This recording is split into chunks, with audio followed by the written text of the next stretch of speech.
बिस्मिल्लाहिर्रहमानिर्रहीम बिस्मिल्लाहिर्रहमानिर्रहीम अस्सलामु अलैकुम वरहमतुल्लाहि वबरकातुहू।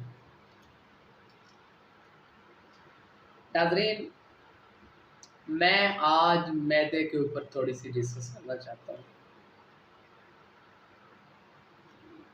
जिन्होंने मेरा अभी तक चैनल सब्सक्राइब नहीं किया, बेल आइकन प्रेस नहीं किया, वो बेल आइकन प्रेस कर लें, चैनल सब्सक्राइब कर लें। हमारी रहनुमाई के लिए, हौसला अफजाई के लिए आप कमेंट में कोई पूछ भी सकते हैं, किसी बीमारी की मालूमात हमें हुक्म भी दे सकते हैं कि हमें इस मामले में वीडियो बना दें, हम आपको वीडियो बना देंगे, समझा देंगे।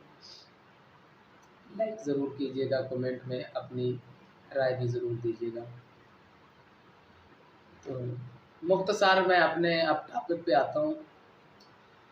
मैदे की बीमारियाँ मौजूदा हालात में बहुत ज़्यादा बढ़ रही हैं, क्योंकि पहले ज़माने में मैदे की इतनी ज़्यादा बीमारियाँ नहीं होती थी।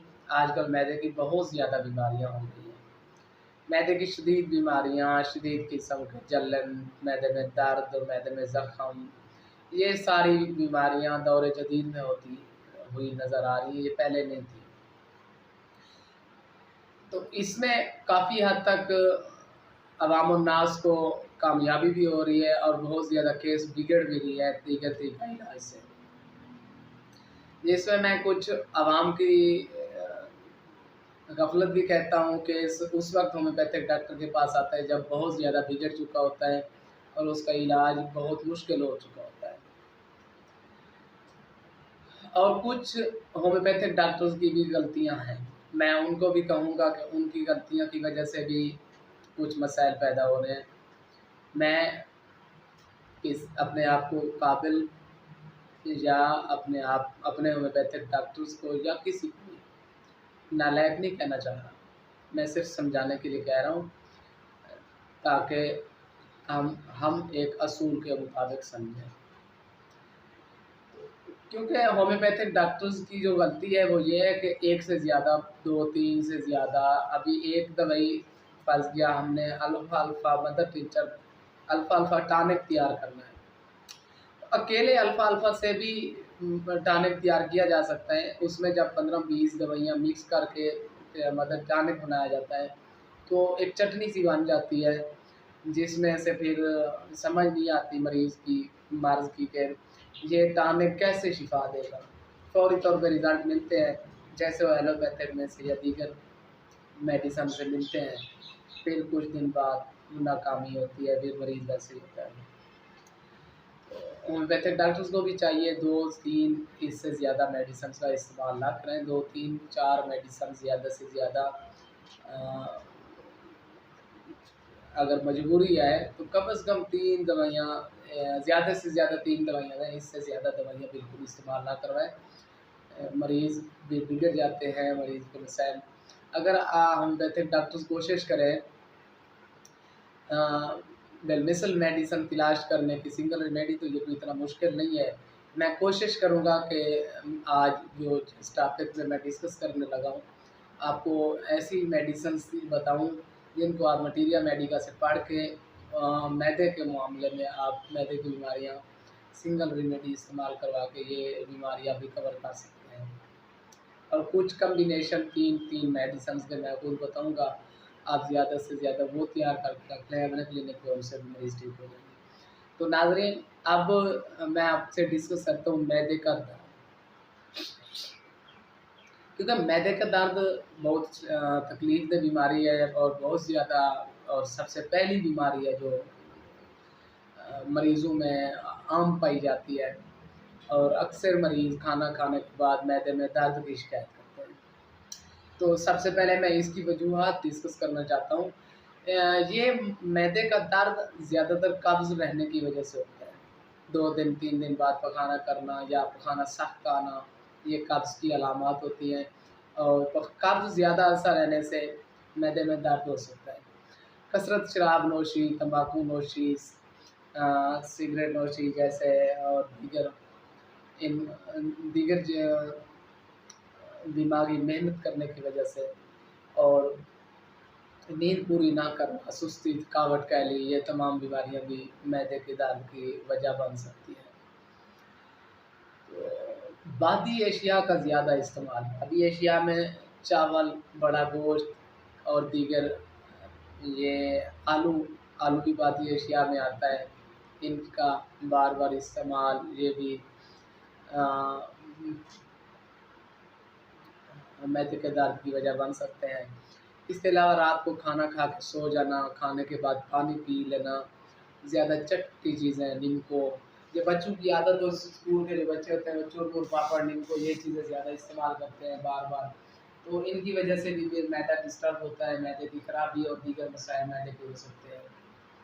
तो इसके साथ मैं फिर बताता हूँ आपको अलामात, क्योंकि जब मैदे में दर्द होता है तो सबसे पहले जो दर्द होता है वो मैदे के, हम तो बताऊँ, ये है कुछ 2-3 पॉइंट, मेन पॉइंट मैं आपसे पहले डिस्कस करता हूँ। आपको पता कैसे चलेगा कि हमें मैदे का दर्द है, जिगर का दर्द है या पेट अंतड़ियों का दर्द है? मैं आसान समझाता हूँ। पेशेंट को लेफ्ट साइड पे, यहाँ पे ऐसे आप हाथ रखें, ये जो ब्रेस्ट है इसके थोड़ा सा नीचे और ब्रेस्ट के ऊपर यहाँ तक कंधे, ये हार्ट है, ये हार्ट का फर्स्ट मेन पॉइंट है। यहाँ फर्स्ट पॉइंट यही है हार्ट का, यहाँ से हार्ट पेन स्टार्ट होता है और फिर यहाँ से ऐसे और ऐसे फिर यहाँ तक जाता है और फिर कान की पट्टी तक दर्द होता है, फिर पीछे और पसीना बहुत ज़्यादा, ये हार्ट पेन है, जिसे स्टमक पेन बिल्कुल ना समझा जाए।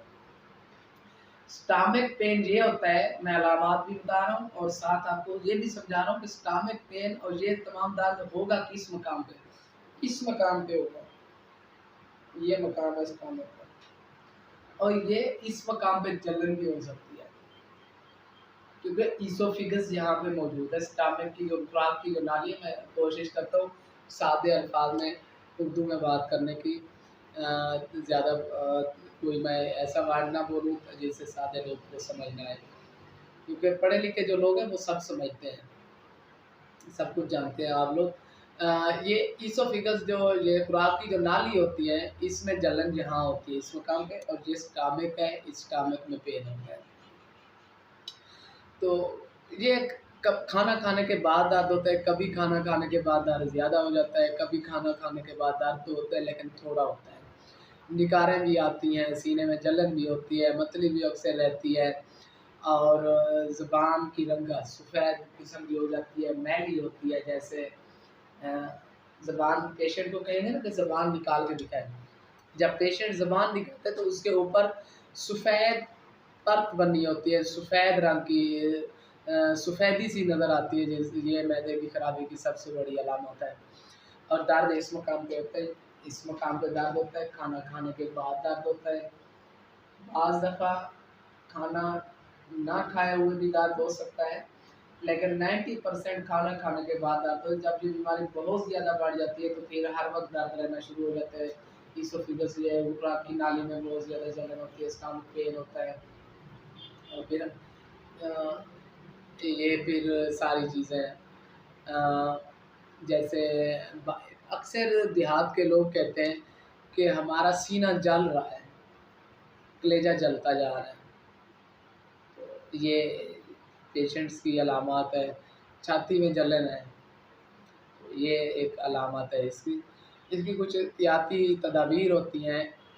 ये दर्द जब खफ़ीफ़ हो, यानी कि थोड़ा तो इस मरीज़ को खारे पानी के एक-एक घूँट करके पिलाना चाहिए।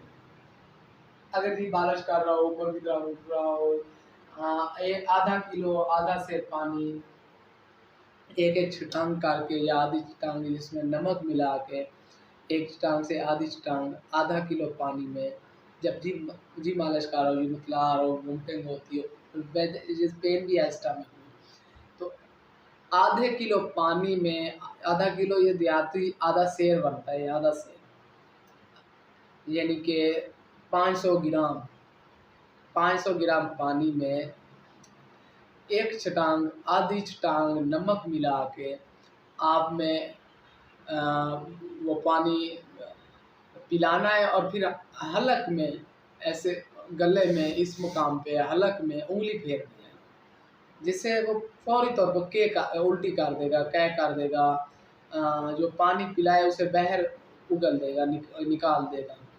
तो एक तो ये काम करना है। तो दूसरा जो काम है वो तुर्श यानी खट्टी चीज़ें और तुर्श एशिया को बिल्कुल बंद कर देना है। नीम चुरमुर पापड़ ये तमाम चीज़ें बंद करवा देनी है।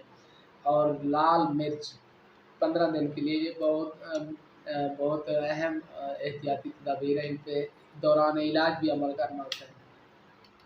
जो घर में करने वाले काम है, आधा किलो पानी में आपने आधी चटांग 1 चटांग नमक मिला के मिक्स करके उसे पिला के फिर उसको उल्टी करवानी है। उसके बाद मैंने जो देखा है, जब मैदे में शदीद दर्द होता है और इसोफिगस में जलन भी साथ होती है, हल्की हल्की बर्फ़ खिलाने से भी कुछ अफाका हो जाता है। बिल्कुल ठंडा पानी देने से थोड़ा सा अफाका हो जाता है फौरी तौर पे। तो आप ये भी दे सकते हैं। उसके बाद बादी चीज़ों से बिल्कुल परहेज़ करनी है, तेज़ मिर्च मसालेदार से बिल्कुल परहेज़ करनी है, तली हुई अशिया से बिल्कुल परहेज़ करनी है, खाने में ठंडी और नरम ग़िज़ा का इस्तेमाल करना है। 1 हफ़्ता डॉक्टर की हिदायत के मुताबिक दी गई अद्वियात को इस्तेमाल करवाना है। जो डॉक्टर हज़रात सुन रहे हैं उनके लिए मैं एक मेडिसिन है एबिस नेग्रा। इसकी जो सबसे मेन अलामत है, खाना खाने के बाद दर्द उठना। खाना खा के बैठा पेशेंट, चंद मिनट के अंदर शदीद किस्म का दर्द उठता है और घुटन का एहसास होता है, दर्द ऊपर से नीचे की जाने जाता है और जी मतलाता है। दोपहर और रात के वक्त खाना को ज़बरदस्त रगबत से सांस और डिकारें बदबूदार आती हैं इस तरह की। तो इस पेशेंट को एबिस नेग्रा एक दवाई का नाम है। ये मज़ीद मटीरियल मेडिकल से भी आपने मुतालिया करना है, उसके मुताबिक देख के आपने ये दवा देनी है। वेलकम।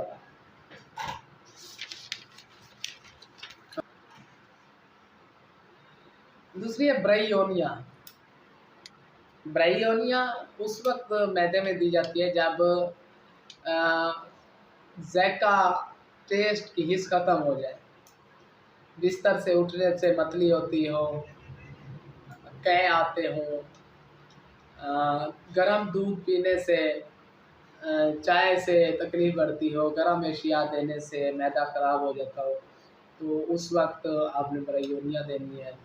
आर्सेनिक आयोडीन ये मैदे के दर्द और जलन की बहुत बड़ी दवा है। जब 1 घंटे के वक्फे से दर्द हो रहा हो तो आर्सेनिक आयोडीन दी जाती है। जितनी भी मेडिसिन मैं बता रहा हूँ, आपके पास जिस ताकत में भी मौजूद हो, 200 से नीचे, मदर टिंचर में हूँ, Q30 में हूँ, 1x में हूँ, 2x में हूँ, 3x में हूँ, 200 तक आप इस्तेमाल करवा सकते हैं। ज़्यादा जो बेहतरीन तरीका है वो 30 ताकत में आप इस्तेमाल करवाएँ, तो उससे बेहतरीन रिज़ल्ट मिलते हैं। कैनाबिस भी बहुत अच्छी दवाई है मैदे के नीचे इस समय छेद की नुमा दर्द होता है, आसपास वो मैदे के इधर-उधर दर्द बढ़ रहा होता है, फैल रहा होता है, तो मैदे के निचले हिस्से से जब दर्द शुरू होता है तो कैनाबिस दी जाती है। कोडिनियम भी होती है, काल्चिकम भी होती है, कालूसंत भी होते हैं, डिजिटैलस भी होती है। इसके अलावा ज़ंजीबार भी दे सकते हैं आप, डायस्कोरिया भी दे सकते हैं, एडिसन दे सकते हैं आप, कालमिया दे सकते हैं, निकोलियम दे सकते हैं, प्लम्बम मैट दे सकते हैं, पैराफीन दे सकते हैं। ये चंद एक दवाइयाँ हैं जो मटीरियल मेडिका से पढ़कर आप इस्तेमाल करवा सकते हैं। इसके अलावा एक छोटा-सा मैं कॉम्बिनेशन बताता हूँ। इनमें से जो आपको जो मेडिसिन मैंने बताई है, मुझे याद आ रही है, लेक्सिस भी आप दे सकते हैं। दोबारा नोट कर लें, एक लेक्सिस, kalmia, paraffin, plumbum, dioscorea, hydrocyanic acid, पोमेरस, arsenic iodium, bryonia, caladium, cannabis, kalmia, codeinum, colchicum, कालूसंत, और डेजिटेलस, ये आपने मेडिसिन इस्तेमाल करवानी है। इन मेडिसिन के साथ एक कम्बिनेशन बना लेना है आपने। वो हम मैं नहीं मैं अपने तौर पे क्लिनिक पे इस्तेमाल करवाता था।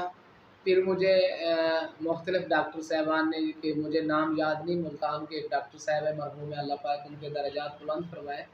उन बेटे के लिए उन्होंने बहुत मेहनत की है। लेकिन मैंने जब देखा तो वो नुस्खा उनका था, उससे पहले मैं अपने तौर पे भी इसी तरह इस्तेमाल करवा रहा था।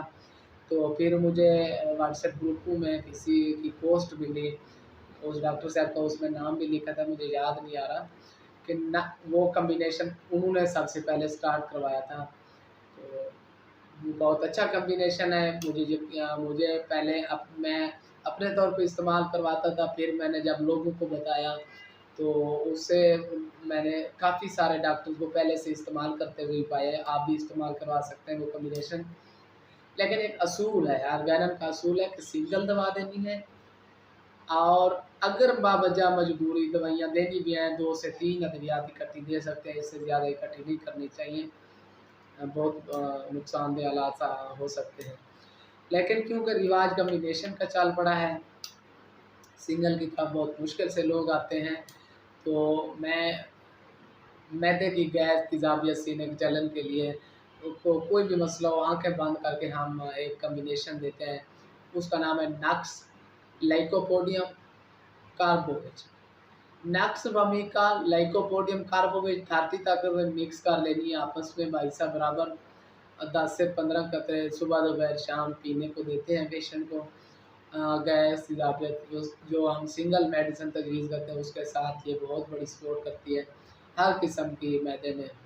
तो आज इतना ही, क्योंकि मैदे पे इंशाल्लाह मैं 15 से 20 वीडियोज़ बनाऊँगा, और 15 मैं मैदे की हर चीज़ पे, कब्ज़ की अलग दवा बताऊँगा, मैदे के दर्द की अलग, सीने की जलन की अलग, मतलब हर किस्म की विकारों की अलग, तेज़ाबियत की अलग, मैदे का अल्सर अलग से बताऊँगा, मैदे के ज़ख्म, वो अल्सर ज़ख्म इसकी अलग से, हर मैदे की तमाम छोटी-छोटी बीमारियाँ, बड़ी बीमारियाँ, मैदे का कैंसर, इन तमाम पे मैं मुख्तलिफ़ वीडियोज़ बनाऊँगा।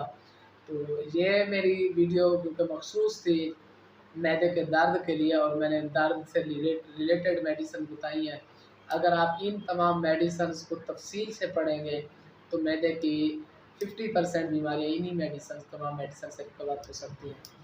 तो मुझे इजाज़त दीजिएगा। आखिर में मैं फिर एक रिक्वेस्ट करता हूँ, मेरा चैनल सब्सक्राइब कर लें, बेल आइकन प्रेस कर दें, ताकि मेरी हर आने वाली वीडियो आपको बआसानी मिल सके, और हमारी हौसला अफ़ज़ाई के लिए लाइक का बटन दबा दें, और कमेंट में बताएं कि किस किस जगह पे मैंने क्या गलती की है, मुझे क्या बेहतर करना चाहिए, ये भी थोड़ी मेरी रहनुमाई फरमाया करें। Thank you so much. अल्लाह हाफ़िज़।